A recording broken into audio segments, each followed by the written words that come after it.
Academy for Social Change presents Speaker of the House. The House of Representatives includes 435 members, each with their own political beliefs and opinions. They propose, debate, and amend bills, can impeach the president, and are responsible for several other government functions. Someone is needed to preside over House proceedings and be the spokesperson for the chamber. That person is the Speaker of the House. The Speaker of the House is the presiding officer of the House of Representatives. The Speaker represents the majority party, establishes a legislative agenda, appoints members of committees, manages the floor, and has several other responsibilities. The Speaker is second in line for the presidency. The Speaker is elected at the beginning of a new session of Congress. Members of the Democratic Party caucus and the Republican Party conference elect candidates to be considered. Then all members of the House elect the Speaker through a roll call vote. A candidate must win an absolute majority of the total votes cast to win. If no one wins a majority, the House repeats the roll call vote until someone does. The Speaker has several responsibilities. They are the spokesperson for the majority party, meaning they articulate the party agenda and help push their party's legislative priorities by choosing which bills to bring to the House floor for debate. When the president belongs to a different party, the Speaker is the highest-ranking member of the opposition party. They also oversee assignments to the House committees. They are the chair of their party steering committee, which helps appoint members of standing or permanent committees. The Speaker chooses who serves on conference committees, which are composed of both House and Senate members, and select committees, which are created for particular purposes.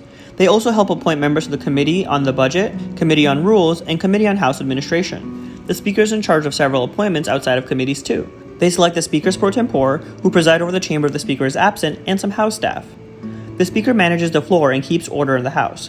They choose which bills are debated by the full House. During floor proceedings, they recognize members to speak or make motions. Speakers typically do not participate in debate themselves, although they are allowed to. Additionally, the Speaker is second in line for the presidency. If both the President and Vice President are unable to complete their duties, the Speaker will become President. Since 1789, 54 individuals have served as Speaker of the House. Several of them have helped shape the position to what it is today. For example, in 1910, Speaker Joseph Gurney Cannon centralized his power so much that members of his own Republican Party pushed back and limited the influence of the position. In 1994, Speaker Newt Gingrich heightened the partisanship of the position and gave himself greater power in policymaking. When Nancy Pelosi, a Democrat from California's 12th congressional district, was elected in 2007, she became the first woman to hold the position.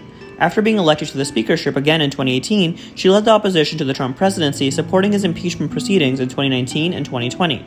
The Speaker of the House holds immense influence over the legislative priorities of the House, giving them a significant say in what the country prioritizes.